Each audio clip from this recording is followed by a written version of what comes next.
प्रिय विद्यार्थियों, आज हम कक्षा 12 हिंदी की पाठ्यपुस्तक आरोह भाग 2 के गद्य खंड के अध्याय 18 में वर्णित बाबा साहेब भीमराव अंबेडकर द्वारा रचित श्रम विभाजन और जाति प्रथा से संबंधित पाठ पढ़ने जा रहे हैं।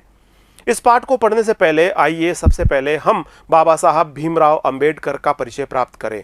भीमराव अंबेडकर का जन्म 14 अप्रैल सन 1891 ईस्वी को मध्य प्रदेश के मुहू नामक स्थान पर हुआ था। 14 अप्रैल सन 1891 ईस्वी को मध्य प्रदेश के मुहू में आपका जन्म हुआ। भीमराव अंबेडकर का जन्म 14 अप्रैल सन 1891 ईस्वी में मध्य प्रदेश के मुहू में हुआ। आपकी जो प्रमुख रचनाएं हैं, the castes in India, their mechanism, genesis and development, 1917 में प्रथम प्रकाशित कृति है। आपकी 1917 में प्रथम प्रकाशित कृति है, उसका नाम है the castes in India, their mechanism, genesis and development. The untouchables, who are they, 1948 में आपकी यह रचना प्रकाशित हुई। The untouchables, who are they, 1948। Who are the Shudras, 1946। Who are the Shudras, 1946। Buddha and his Dhamma, 1957।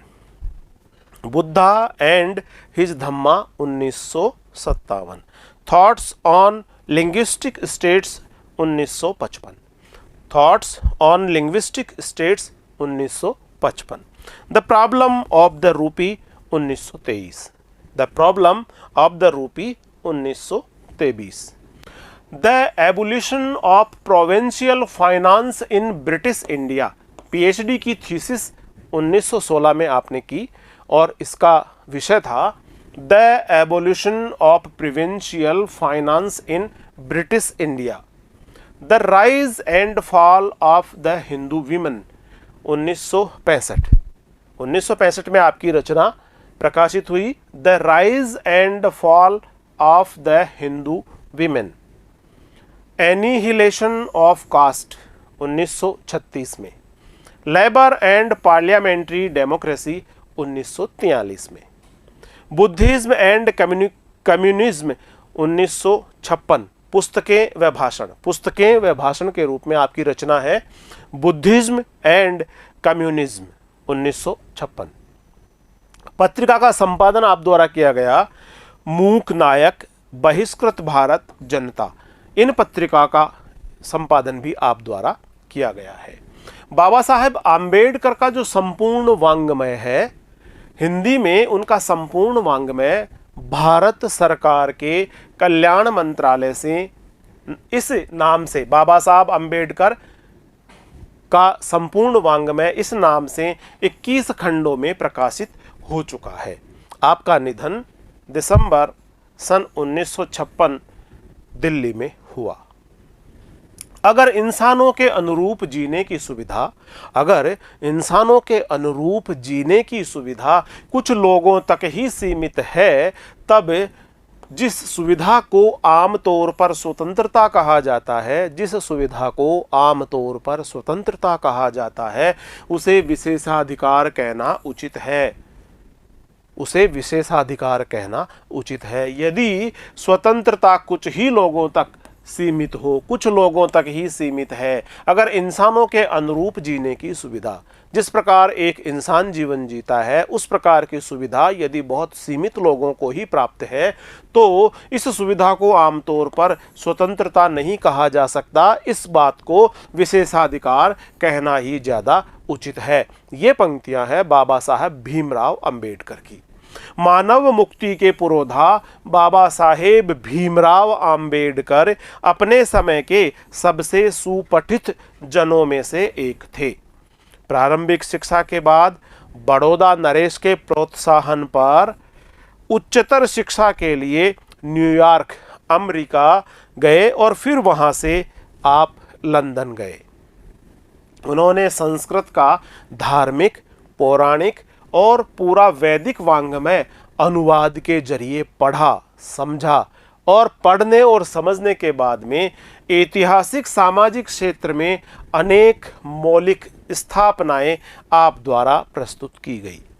सब मिलाकर वे इतिहास मीमांसक, इतिहास की मीमांसा करने वाले, इतिहास मीमांसक से आशय है इतिहास की मीमांसा करने वाले, विधिवेत्ता, कानून की व्याख्या करने वाले, कानून को समझने वाले, कानून के अनुसार आचरण सुनिश्चित कराने वाले विधिवेत्ता यानी कानून के बहुत अच्छे जानकार, अर्थशास्त्री, अर्थशास्त्री के रूप में उनका आकलन, उनका मूल्यांकन और उनका जीवन दर्शन किस प्रकार से व्यक्त होता है, यह उनके अर्थशास्त्री के रूप में हमें देखने को मिलता है। सब मिलाकर वे इतिहास मीमांसक, विधिवेत्ता, अर्थशास्त्री, समाजशास्त्री, शिक्षाविद तथा धर्म दर्शन के व्याख्याता बनकर उभरे। इस प्रकार उनके जीवन में इन महत्वपूर्ण विषयों पर बहुत अच्छी पकड़ थी, जिनमें इतिहास मीमांसक के रूप में, विधिवेत्ता के रूप में, अर्थशास्त्री के रूप में, समाजशास्त्री के रूप में,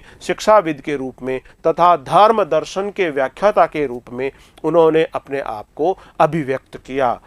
स्वदेश में कुछ समय उन्होंने वकालत भी की। समाज और राजनीति में बेहद सक्रिय भूमिका निभाते हुए उन्होंने अछूतों, स्त्रियों और मजदूरों को मानवीय अधिकार व सम्मान दिलाने के लिए अथक संघर्ष किया। उन्होंने अथक संघर्ष किया अछूतों के लिए, स्त्रियों के लिए और मजदूरों के लिए, और इनका जो मानवीय अधिकार है और सम्मान है वह दिलाने के लिए बहुत संघर्ष किया, बहुत प्रयास किया। भारतीय संविधान के निर्माताओं में से एक डॉक्टर भीमराव अंबेडकर आधुनिक भारतीय चिंतन में अत्यंत महत्वपूर्ण स्थान के अधिकारी हैं। उन्होंने जीवन भर दलितों की मुक्ति एवं सामाजिक समता के लिए संघर्ष किया। उनका पूरा लेखन इसी संघर्ष और सरोकार से जुड़ा हुआ है। उन्होंने अपने जीवन में दलितों की मुक्ति के लिए और सामाजिक समता के लिए बहुत संघर्ष किया है और इस प्रकार उनका पूरा लेखन इसी संघर्ष के सरोकार के साथ में जुड़ा हुआ है। स्वयं दलित जाति में जन्मे डॉक्टर अंबेडकर को बचपन से ही जाति आधारित उत्पीड़न, शोषण एवं अपमान से गुजरना पड़ा था। इसलिए विद्यालय के दिनों में जब एक अध्यापक ने उनसे पूछा कि तुम पढ़ लिख कर क्या बनोगे, तो बालक भीमराव ने जवाब दिया था कि मैं पढ़ लिख कर वकील बनूंगा, अछूतों के लिए नया कानून बनाऊंगा और छुआछूत को खत्म करूंगा। डॉक्टर अंबेडकर ने अपना पूरा जीवन इसी संकल्प के पीछे झोंक दिया। वो पढ़ लिख कर वकील बनकर उन्होंने दलितों का, स्त्रियों का, मजदूरों का, अछूतों का उद्धार करने में कोई कोर कसर नहीं छोड़ी। इसके लिए उन्होंने जमकर पढ़ाई की। इसीलिए ऐसा कहा जाता है कि शिक्षा ही सबसे बड़ा हथियार है। यदि कोई भी निर्बल व्यक्ति शिक्षा को हथियार बना ले, जमकर पढ़ाई करे, तो वह अपने जीवन में निर्धारित किए ऊंचे से ऊंचे लक्ष्य को भी प्राप्त कर सकता है। व्यापक अध्ययन एवं चिंतन मनन के बल पर उन्होंने हिंदुस्तान के स्वाधीनता संग्राम में एक नई अंतर वस्तु भरने का काम किया। जो भारतीय स्वतंत्रता संग्राम चल रहा था, उस भारतीय स्वतंत्रता संग्राम में उन्होंने दलितों, अत्याचार से पीड़ित लोगों, मजदूरों, स्त्रियों इत्यादि को आज़ादी की ओर प्रेरित किया। आज़ादी के लिए उनका संघर्ष और अधिक मजबूती के साथ में उन्होंने लड़ा। वह यह था कि दासता का सबसे व्यापक व गहन रूप सामाजिक दासता होती है। बाबा साहेब अंबेडकर का मानना था कि दासता का सबसे भी जो व्यापक और गहन रूप है वह सामाजिक दासता होता है। उसके उन्मूलन के बिना कोई भी स्वतंत्रता केवल मात्र कुछ लोगों का विशेषाधिकार ही रहेगी और स्वतंत्रता अधूरी ही रहेगी। यदि सामाजिक दासता का अंत नहीं होता, सामाजिक दासता का उन्मूलन नहीं होता, तो कोई भी स्वतंत्रता केवल और केवल कुछ लोगों का ही विशेषाधिकार रहेगी और वह पूर्ण स्वतंत्रता के रूप में हमें परिलक्षित नहीं हो सकेगी। उनके चिंतन व रचनात्मकता के मुख्यतः 3 प्रेरक व्यक्ति रहे हैं, बुद्ध, कबीर और ज्योतिबा फुले। जिन लोगों ने उनको मुख्य रूप से प्रेरित किया, रचनात्मकता को प्रेरित करने वाले जो मुख्य प्रेरक उनके रहे, उसमें बुद्ध रहे, कबीर रहे और ज्योतिबा फुले रहे। जातिवादी उत्पीड़न के कारण हिंदू समाज से उनका मोह भंग हो गया और मोह भंग होने के बाद वे बुद्ध के समतावादी दर्शन में आश्वस्त हुए और 14 अक्टूबर सन 1956 ईस्वी को 5 लाख अनुयायियों के साथ बौद्ध मतानुयायी बन गए। भारत के संविधान निर्माण में उनकी महती भूमिका और एकनिष्ठ समर्पण के कारण ही हम आज उन्हें भारतीय संविधान का निर्माता कहकर श्रद्धांजलि अर्पित करते हैं। भारत के संविधान निर्माण में उनकी महती भूमिका और एकनिष्ठ समर्पण के कारण ही हम उन्हें आज भारत के संविधान का निर्माता कहते हैं और भारत के संविधान का निर्माता कहकर उन्हें सादर श्रद्धांजलि अर्पित करते हैं। उनकी समूची बहुमुखी विद्वता एकांत ज्ञान साधना की जगह मानव मुक्ति व जन कल्याण के लिए थी। उनकी जो ये समूची बहुमुखी विद्वता थी, उनके अंदर जो ज्ञान से भरा हुआ पक्ष था, वह एकांत ज्ञान साधना की बजाय मानव मुक्ति और जन कल्याण के लिए था। मानव मुक्ति के लिए और जन कल्याण के लिए उनकी विद्वता सारे समाज के लिए उपयोगी साबित हुई। यह बात वे अपने चिंतन और क्रिया के क्षणों में बराबर साबित करते रहे। अपने इस प्रयोजन में वे अधिकतर सफल भी हुए। श्रम विभाजन और जाति प्रथा के बारे में अब हम कुछ चर्चा कर रहे हैं, जो बाबा साहेब अम्बेडकर द्वारा लिखा हुआ है। यहाँ प्रस्तुत पाठ अम्बेडकर के विख्यात भाषण एनिहिलेशन ऑफ कास्ट 1936 के ललई सिंह यादव द्वारा कृत हिंदी रूपांतर जाति भेद का उच्छेद, एनिहिलेशन ऑफ कास्ट जाति भेद का उच्छेद के 2 प्रकरणों के तौर पर है।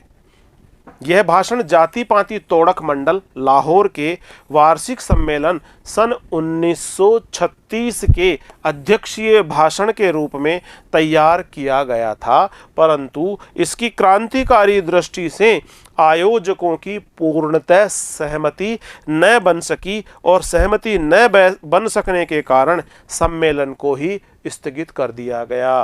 परंतु इसकी क्रांतिकारी दृष्टि से आयोजकों की पूर्णतः सहमति न बन सकने के कारण सम्मेलन ही स्थगित हो गया और यह पढ़ा न जा सका। बाद में अंबेडकर ने इसे स्वतंत्र पुस्तिका के रूप में प्रकाशित कर वितरित किया, जो पर्याप्त लोकप्रिय हुई। उनके अनुसार समानता, स्वतंत्रता व बंधुता ये 3 तत्व आदर्श समाज में अनिवार्यतः होने चाहिए। बाबा साहेब भीमराव अंबेडकर का मानना है कि एक आदर्श समाज में समानता होनी चाहिए, स्वतंत्रता होनी चाहिए और बंधुता का भाव होना बेहद जरूरी है। समानता का भाव, स्वतंत्रता का भाव और बंधुता का भाव, ये 3 तत्व आदर्श समाज में अनिवार्यतः होने चाहिए, जिससे लोकतंत्र सामूहिक जीवनचर्या की एक रीति तथा समाज के सम्मिलित अनुभवों के आदान प्रदान की प्रक्रिया के अर्थ तक पहुंच सके। यहाँ प्रस्तुत पाठ उक्त पुस्तिका का प्रतिनिधि प्रकरण है। आज के जाति मजहब आधारित विषाक्त सामाजिक राजनीतिक माहौल में इनकी प्रासंगिकता और बढ़ गई है। ऐसी स्थिति में जब आज की जो जाति और मजहब पर आधारित विषाक्त जो जहर से भरी हुई सामाजिक राजनीतिक स्थितियां हैं, परिस्थितियां हैं, सामाजिक राजनीतिक जो माहौल है जिसके अंदर जाति और मजहब का जहर घुल गया है, इस वर्तमान दौर में इसकी प्रासंगिकता और भी अधिक बढ़ गई है। प्रिय विद्यार्थियों, आज हमने अध्याय 18 बाबा साहेब भीमराव अंबेडकर का परिचय प्राप्त किया। इनके व्यक्तित्व और कृतित्व के बारे में हमने जाना। अगले वीडियो में हम बाबा साहब भीमराव अंबेडकर द्वारा रचित श्रम विभाजन और जाति प्रथा से संबंधित वीडियो लेकर आपके समक्ष शीघ्र ही उपस्थित होंगे। तब तक नमस्कार।